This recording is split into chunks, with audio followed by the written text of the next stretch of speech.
सिंह लग्न की जन्म कुंडली में शनि और मंगल की युति की चर्चा की जाए तो सर्वप्रथम सिंह लग्न की जन्म कुंडली में शनि अति मारक ग्रह होता है। जन्म कुंडली का छठा भाव रोग चोट दुर्घटना कोर्ट केस मुकदमे का और सप्तम भाव, चूंकि अष्टम भाव से 12वां भाव सप्तम भाव होता है, इस वजह से ये आयु की हानि करता है। छठे और सप्तम दो बुरे भाव के स्वामी होने के कारण शनि को इस लग्न की कुंडली में मारक की दर्जा दी गई है। चूंकि छठे भाव की गिनती त्रिक भाव, बुरा भाव, पतित भाव में की जाती है, साथ ही सप्तम भाव मारक होता है, इस वजह से इस लग्न की कुंडली में शनि मार्केश होता है। वहीं शनि तो कर्क लग्न में भी मारक था, किंतु सिंह लग्न का जो शनि है वो कर्क लग्न की अपेक्षा ज़्यादा मारक है। क्यों? क्योंकि कर्क लग्न में जो लग्नेश चंद्रमा था वो शनि को शत्रु नहीं मानता है, जबकि सप्तमेश शनि जो था वो चंद्रमा को शत्रु मानता था। किंतु सिंह लग्न में ऐसा है कि लग्नेश सूर्य भी शनि को अति कट्टर शत्रु मानते हैं और शनि भी लग्नेश सूर्य को अति कट्टर शत्रु मानता है। तो लग्नेश और सप्तमेश का यहाँ पर पूर्ण रूपेण विरोधाभास है।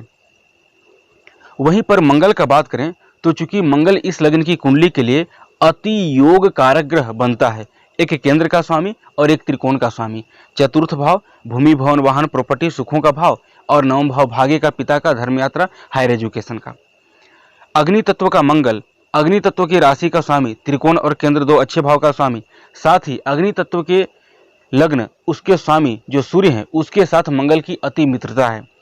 निस्संदेह शनि मंगल की युति इस लग्न की कुंडली के लिए, चूंकि मंगल तो एक दो भावों को छोड़ दें तो अधिकांश भावों में ज्यादातर मंगल का शुभ फल ही देखने को मिलेगा, किंतु शनि का फल ज्यादातर भावों में शुभ फल देखने को नहीं मिलेगा। आ जाइए हम लोग चर्चा करते हैं लग्न में।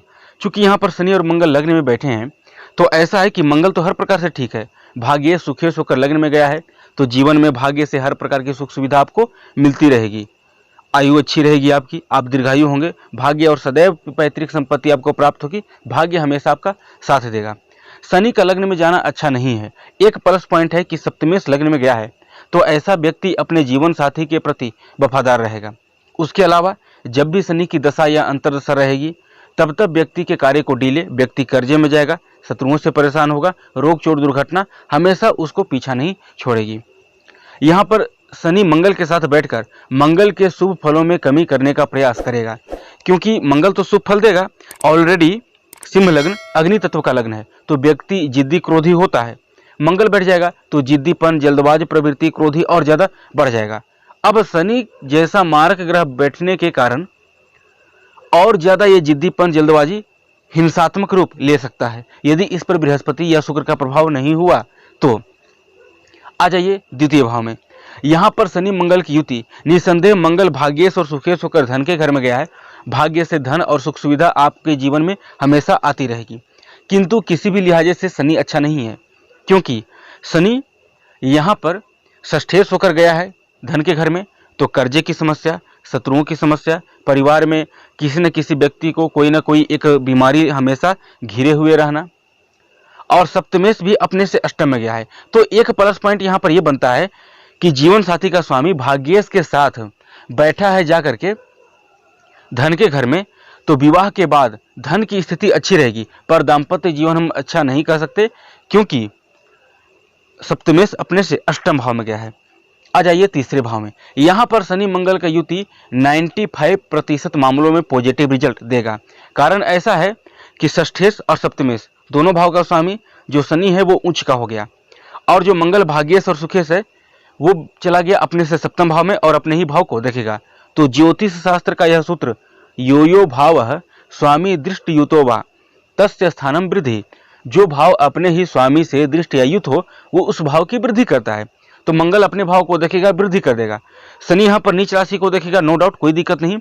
यहाँ पर व्यक्ति का विवाह के बाद अचानक भाग्योदय, व्यक्ति प्रतियोगिता परीक्षा की तैयारी करता है उसमें सफलता, कंपटीशन से रिलेटेड किसी भी सेक्टर में उसे सफलता, कैरियर में ऊंचाई, बिजनेस के क्षेत्र में तो भी सफलता, विवाह के बाद जबरदस्त भाग्योदय होने के चांस, जीवन साथी अच्छी मिलना, साथ ही साथ विवाह में अच्छे खासे दहेज, धन दौलत मिलने के योग बनते हैं। ये तीसरे भाव में शनि मंगल दोनों है, क्योंकि मंगल अपने कारक भाव में बैठा है और शनि 3, 6, 11 भाव में अच्छा रिजल्ट करता है, क्योंकि कोई भी क्रूर या पाप ग्रह जल्द 3, 6, 11 भाव में बुरा रिजल्ट नहीं देता। सो यहाँ पर शनि के भी शुभ फल देखने को मिलेंगे। आ जाइए चतुर्थ भाव में। चतुर्थ भाव में मंगल के स्वग्रही होने से रोचक महापुरुष राजयोग का लाभ मिलेगा। और यहाँ पर शनि चूंकि सप्तमेश होकर अपने से दसम भाव में गया है, तो प्लस पॉइंट यहाँ पर यह बनता है कि ऐसा व्यक्ति का निस्संदेह जो सिंह लग्न की कुंडली है, इसमें शनि मंगल की युति, चूंकि शनि सप्तमेश है, दाम्पत्य जीवन का स्वामी है, जीवन साथी का स्वामी है, और मंगल भाग्येश है, लकी प्लैनेट है। इस वजह से ऐसे व्यक्ति का विवाह के बाद निस्संदेह भाग्योदय होगा ही होगा 100% मामलों में। अधिकांश यदि कुंडलियों में स्थिति अगर विकट हो तो बात अलग है, अन्यथा शनि मंगल की युति सिंह लग्न में विवाह के बाद भाग्योदय यकीनन कराएगी, ये बात तय है। तो विवाह के बाद भाग्योदय होगा। यहाँ पर अगर शनि और मंगल दोनों बुध के नक्षत्र में बैठ जाएं और कहीं से बृहस्पति या बुध की दृष्टि हो या खुद बुध भी साथ में आकर बैठ जाए तो और अत्यंत श्रेष्ठ स्थिति बन जाएगी। अब क्या श्रेष्ठ स्थिति बनेगी, वो जो लोग फलादेश करना जानते हैं या वैसे ज्योतिष के विद्यार्थी जो ज्योतिष सीख रहे हैं या सीखना चाहते हैं, वो लोग समझ गए होंगे कि मैं क्या बोलना चाह रहा हूँ। क्योंकि यहाँ पर शनि मंगल की युति चतुर्थ भाव में रोचक योग तो बन ही गया सबसे पहले मंगल के द्वारा। शनि भी सप्तमेश होकर अपने से दसम भाव में गया है, तो जीवन साथी का कैरियर भी ठीक रहेगा और विवाह के बाद भाग्योदय भी आपके लिए अच्छी रहेगी। बुध के नक्षत्र में बैठा तो बुध लाभेश और धनेश है, जोड़ लीजिए। इसी प्रकार से अगर संयोगवश बुध का ही सबलौट भी ले लिया उप नक्षत्र तो और ज्यादा अच्छा रहेगा। बस इतना काफी है। पंचम भाव में प्रेम विवाह होने के चांसेस ज्यादा बनते हैं, किंतु अगर इस युति पर राहु, केतु या सूर्य की दृष्टि पड़ जाए या इन ग्रहों का प्रभाव हो तो प्रेम विवाह तो ऐसा व्यक्ति करेगा जिस पर ज्यादा भरोसा करके उसको जीवन साथी चुनने का प्रयास करेगा या उसके साथ विवाह करेगा, वही व्यक्ति उसको धोखा देगा और प्रेम संबंध उसका यकीनन टूट जाएगा यदि क्रूर या पाप ग्रह का प्रभाव आता है तो। हाँ, यदि देवगुरु बृहस्पति की दृष्टि पड़ जाए, शुक्र की दृष्टि पड़ जाए, तब जातक यदि प्रेम विवाह करता है तो प्रेम विवाह उसके लिए भाग्योदयकारी साबित होगी और जीवन साथी के आने के बाद धन की स्थिति अच्छी होगी ही। इसके साथ ही व्यक्ति के संतान उत्पन्न होने के बाद भी भाग्योदय काफी तीव्र गति से होगा और भाग्य उसका सदैव साथ देगा। क्रूर और पाप प्रभाव में व्यक्ति को पेट में जलन की समस्या, अगर किसी स्त्री जातक की कुंडली है तो बार बार गर्भ की नष्ट होना, पेट में जलन की समस्या, वायु विकार की समस्या हमेशा सताएगी। इस बात को भी ध्यान रखना है। आ जाइए छठे भाव में। चूंकि छठे भाव में यहाँ पर शनि स्वग्रही है और मंगल उच्च का है, शनि मंगल की युति यहाँ पर अच्छा रिजल्ट देगा, क्योंकि यहाँ पर स्वग्रही शनि विपरीत राज्यों का निर्माण करेगा और मंगल भाग्येश व सुखेश होकर उच्च का होकर गया है और मंगल अपने ही भाव को देखेगा, तो व्यक्ति के लिए अच्छा है। चतुर्थ दृष्टि मंगल के अपने ही भाव पर रहेगी, तो शनि मंगल की युति यहाँ पर 90% पॉजिटिव रिजल्ट देगी। कब? जब ये सूर्य, केतु, राहु की दृष्टि से मुक्त हो या उनके प्रभाव से वंचित हो। बृहस्पति की दृष्टि पड़े, पंचम या नवम चलेगा, सप्तम दृष्टि बृहस्पति के ना पड़े क्योंकि बृहस्पति तो उच्च का होगा, तो बृहस्पति तो ठीक है कि इन दोनों को देखेगा, पर इन दोनों का भी क्रूरत्व और पापत्व प्रभाव बृहस्पति के ऊपर जाएगा। तो बृहस्पति के ऊपर इन दोनों का क्रूरत्व और पापत्व प्रभाव जाने की वजह से बृहस्पति के अंदर जो शुभता है उसकी कमी देखने को मिलेगी। इस वजह से इस लग्न में बृहस्पति की पंचम या नवम दृष्टि पड़ती है तो अत्यंत श्रेष्ठ रहेगा। क्रूर या पाप ग्रह की युति है तो शनि मंगल दोनों ऑपरेशन के कारक ग्रह हैं, ऐसे व्यक्ति का एक्सीडेंट में ऑपरेशन होता है। तो छठे भाव में ऐसा नहीं कि केवल अच्छा रिजल्ट देगा, बुरा भी रिजल्ट देगा। कुंडली पर तय करता है कि किस स्थिति में है, बहुत डीप देखनी पड़ती है, षडबल, अष्टक वर्ग, विंशोपक बल और भी डीप एनालिसिस, कारकान, स्वांश और भी स्थितियां देखनी पड़ती है, तब जाकर किसी भी निष्कर्ष तक कोई भी व्यक्ति पहुंच सकता है। सप्तम भाव में यहाँ पर भाग्येश अपने से एकादश भाव में सप्तम भाव में गया है और स्वग्रही शनि, शनि के द्वारा षष्ठ महापुरुष राजयोग और मंगल के द्वारा विवाह के बाद भाग्योदय कराने वाला राजयोग। क्योंकि भाग्येश होकर केंद्र में गया है, व्यक्ति का भाग्य तो हमेशा साथ देगा, विवाह के बाद और यकीनन भाग्य साथ देगा। ऐसा व्यक्ति के लिए जीवन साथी काफी लकी होगा। अगर ऐसा व्यक्ति अपने जीवन साथी से धोखेबाजी करता है, उसको छलता है, उसको धोखा देता है, तो मानिए वो किसी और को नहीं, अपने भाग्य को धोखा दे रहा है, अपने भाग्य से वो छल कपट कर रहा है। उसका जीवन साथी उसके लिए बेहद लकी होगा। विवाह बड़ी धूमधाम से होंगे, अच्छे खासे तिलक दहेज मिल जाएंगे, धन दौलत अच्छे मिलने के चांस बनते हैं, पैतृक संपत्ति मिलेगी, हर प्रकार की सुख सुविधा की प्राप्ति होगी। विवाह के बाद भाग्योदय होगा, जीवन साथी भी अच्छी होगी। हो सकता है थोड़ी सी जीवन साथी के अंदर क्रोध की मात्रा हो। अगर बृहस्पति की पंचम सप्तम या नवम दृष्टि हो तो क्रोध की मात्रा खराब नहीं रहेगी और दाम्पत्य जीवन भी अच्छा रहेगा और अच्छा चलेगा भी। जबकि यहाँ पर मंगली की कुंडली बन जाएगी, मंगल अपने अति शत्रु शनि की राशि में बैठेगा, इसके बावजूद भी अच्छी रहेगी। हाँ, राहु केतु या सूर्य का प्रभाव आए तो वैवाहिक जीवन टूट जाएगा, एक टूटेंगे, दो टूटेंगे, तीन टूटने के भी चांस बन जाएंगे। क्रूर और पाप ग्रह के होने पर, शुभ प्रभाव में होने पर दाम्पत्य जीवन खराब नहीं होगा। अब ऐसा है कि शुभ ग्रह में बृहस्पति तो देख रहा है, लेकिन खुद बृहस्पति सूर्य से अस्त हो, खुद बृहस्पति राहु केतु की दृष्टि में हो, तो इसे भी कंबाइन करके लेकर चलना है। क्योंकि शुभ ग्रह तो अपना शुभ प्रभाव दे रहा है, पर ऐसा नहीं कि वो खुद भी पाप प्रभाव से पीड़ित हो, तो उसके अंदर उतना शुभत्व नहीं रह जाएगा जितना कि रहना चाहिए। अष्टम भाव में किसी भी लिहाजे से यहाँ पर शनि मंगल की युति अच्छा रिजल्ट नहीं देगा। भाग्येश सुखेश का अष्टम में जाना अच्छा नहीं है। भाग्य और सुख सुविधा पाने के लिए व्यक्ति को मृत्यु तो कम, मृत्यु तुल्य संघर्ष करना पड़ेगा जीवन के हर एक क्षण में।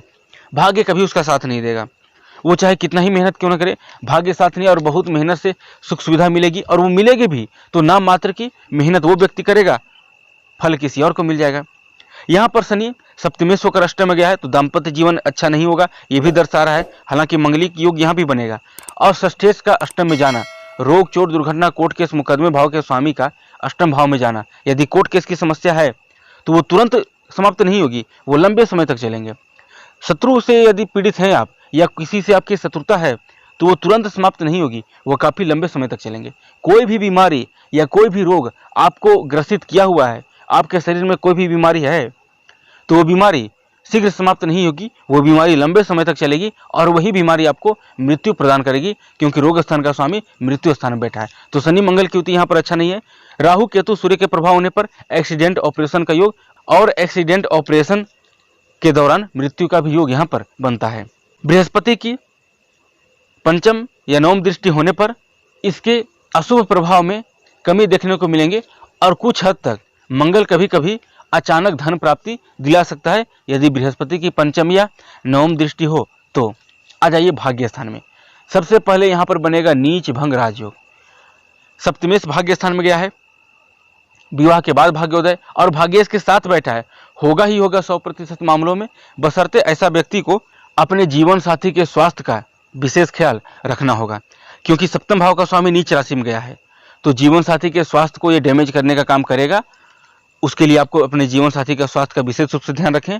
वैवाहिक जीवन अच्छा, दाम्पत्य जीवन अच्छा रहेगा, भाग्य अच्छा सहयोग मिलेगा। भाग्य से जीवन में बिजनेस की स्थिति भी अच्छी रहेगी, करियर भी अच्छा रहेगा, कहीं से कोई दिक्कत की स्थिति नहीं है। बृहस्पति की दृष्टि होने पर शनि मंगल की युति केंद्र अथवा त्रिकोण में, एकादश या तृतीय में हो अथवा छठे में, और बृहस्पति की दृष्टि पड़ जाए तो इस लग्न की कुंडली के लिए सोने पे सुहागा हो जाएगा, क्योंकि बृहस्पति पंचमेश है, त्रिकोण का स्वामी है। दसम भाव में यहाँ पर चतुर्थेश अपने से दसम भाव में, भाग्येश अपने से द्वितीय भाव में, षष्ठेश अपने से पंचम में, और सप्तमेश अपने से चतुर्थ भाव में गया है। विवाह बाद भाग्योदय तो होगा ही। यहाँ पर मंगल के बैठने से कुलदीपक राजयोग बनता है, और दसम भाव में कोई दो ग्रह विराजमान हो तो उस व्यक्ति की कुंडली में बनता है मशहूर योग। तो यहाँ पर मशहूर योग, कुलदीपक योग, और तो और दसम भाव में सप्तमेश के जाने से जीवन साथी के आने के बाद, चूंकि जीवन साथी के भाव का स्वामी अपने से चतुर्थ स्थान में गया है, तो जीवन साथी के आने के बाद जीवन में सुख सुविधा की विशेष स्थिति बनी रहेगी। व्यक्ति को इंजीनियरिंग के क्षेत्र में, टेक्निकल के क्षेत्र में, डिफेंस से रिलेटेड किसी भी सेक्टर में, रनिंग के क्षेत्र में अच्छी खासी सफलता देता है। व्यापार में भी व्यक्ति को अच्छी खासी सफलता देता है। बृहस्पति की दृष्टि हो अच्छा है, नहीं भी दृष्टि है तो क्रूर या पाप ग्रह के प्रभाव में न हो, अन्यथा दाम्पत्य जीवन को बिगाड़ने का काम करेंगे। लाभ भाव में यहाँ पर कहना ही नहीं, जिस प्रकार से तीसरे भाव में शनि मंगल की युति अच्छा रिजल्ट दे रही थी, ठीक वैसा ही एकादश भाव में शनि मंगल की युति अत्यंत श्रेष्ठ स्थिति देगा। भाग्येश का लाभ के घर में जाना, व्यक्ति के भाग्य में लाभ ही लाभ लिखा हुआ है। सुखेश का लाभ के घर में जाना, व्यक्ति के जीवन में जो भी लाभ होगा, जो भी इनकम होगा, उससे केवल सुख ही सुख लिखा हुआ है। सप्तमेश का लाभ भाव में जाना, जीवन साथी के आने के बाद लाभ ही लाभ, इच्छा पूर्ति ही इच्छा पूर्ति लिखा हुआ है उसके भाग्य में पूर्व से। व्यापार भाव के स्वामी का लाभ स्थान में जाना, सफलता प्राप्ति के भाव में जाना। लेकिन यहाँ पर चतुर्थेश भी तो मंगल है, वो भी तो गया है एकादश में, तो इस वजह से चतुर्थेश के साथ बैठना व्यक्ति के व्यापार में भी लाभ ही लाभ केवल दर्शाते हैं। चूंकि षष्ठेश है यहाँ पर शनि और षष्ठेश होकर लाभ स्थान में गया है, तो यहाँ पर ऐसा मत सोचिए कि कर्ज की समस्या देगा। निसंदेह कर्ज की समस्या शनि अपनी दशा अंतरदशा में दे सकता है, किंतु उस कर्जे को भी छुड़ा देगा, क्योंकि कर्ज का कारक मंगल साथ में बैठा है लाभ स्थान में, तो इनकम देता रहेगा आपको और कर्ज स्थिति धीरे धीरे कर्ज की जो स्थिति है वो आपकी छूट जाएगी। इसके लिए आपको निश्चिंत रहना है। कुंडली के द्वादश भाव में शनि मंगल की युति, यदि यहाँ पर शनि मंगल की युति हो और क्रूर या पाप ग्रह का प्रभाव न हो, लगने से सूर्य केंद्र अथवा त्रिकोण में अच्छी स्थिति में हो, तो यकीन मानिए यहाँ पर व्यक्ति को कई बार अचानक धन प्राप्ति देता है। यदि बृहस्पति की नौवीं दृष्टि पड़े या पंचम पड़े तो अत्यंत श्रेष्ठ स्थिति है। ना चाहते हुए भी व्यक्ति को अच्छी खासी लाभ मिलता है, लेकिन इसका मतलब ये नहीं कि आपको हर परिस्थिति में मिलेगा। कुंडली देखनी पड़ेगी, क्योंकि मंगल हुआ है नीच राशि का और सप्तमेश गया है 12वें स्थान में। वहां से मंगल की अष्टम दृष्टि विवाह स्थान पर आएगी, जो कि सप्तमेश विनाश स्थान में गया है नीच के मंगल के साथ में। मंगल का जो प्रभाव है वो सप्तमेश और सप्तम भाव दोनों पर है, तो यहाँ पर दाम्पत्य जीवन को भी पूरा खराब करने का काम करेगा। यहाँ तक कि 1 या 2 विवाह टूटेंगे ही टूटेंगे 100% मामलों में, क्योंकि शनि की तीसरी दृष्टि द्वितीय भाव पर जाएगा, परिवार भाव पर। तो यदि व्यक्ति का जीवन साथी विवाह तोड़ने का काम नहीं करता है, तो व्यक्ति का परिवार में कोई ना कोई ऐसा सदस्य हो जो उनके दाम्पत्य जीवन को तोड़ने का पूरा काम करेगा। तो यहाँ पर इसको भी आपको कंबाइन करके लेकर चलना है। बृहस्पति की पंचम या नवम दृष्टि होने पर शुभ फल मिलेंगे। क्रूर या पाप ग्रह के होने पर इनके नकारात्मक रिजल्ट, चोट चपेट, एक्सीडेंट, ऑपरेशन, जेल यात्रा, कोर्ट केस की स्थिति हमेशा बरकरार रहेगी, शत्रुओं से परेशानी। लेकिन शुभ प्रभाव में होने पर अच्छा रिजल्ट मिलेंगे और अचानक धन प्राप्ति भी होता रहेगा। लगने से सूर्य को देखिए, इस लग्न में जनरली शनि मंगल का जो युति है वो 8 और 12वां, अष्टम और द्वादश, इन 2 भावों में किसी भी लिहाजे से अच्छा नहीं है। उसके बाद में द्वितीय भाव में भी उतना ज़्यादा अच्छा नहीं है। इसके अलावा कहीं पर भी तीसरे स्थान, छठे स्थान और एकादश स्थान, इन 3 भावों में उच्च कोटि का इनकी युति से शुभ फल देखने को मिलेंगे, बशर्ते शर्त इतनी कि क्रूर प्रभाव में न हो, पाप प्रभाव में न हो, शुभ प्रभाव में हो।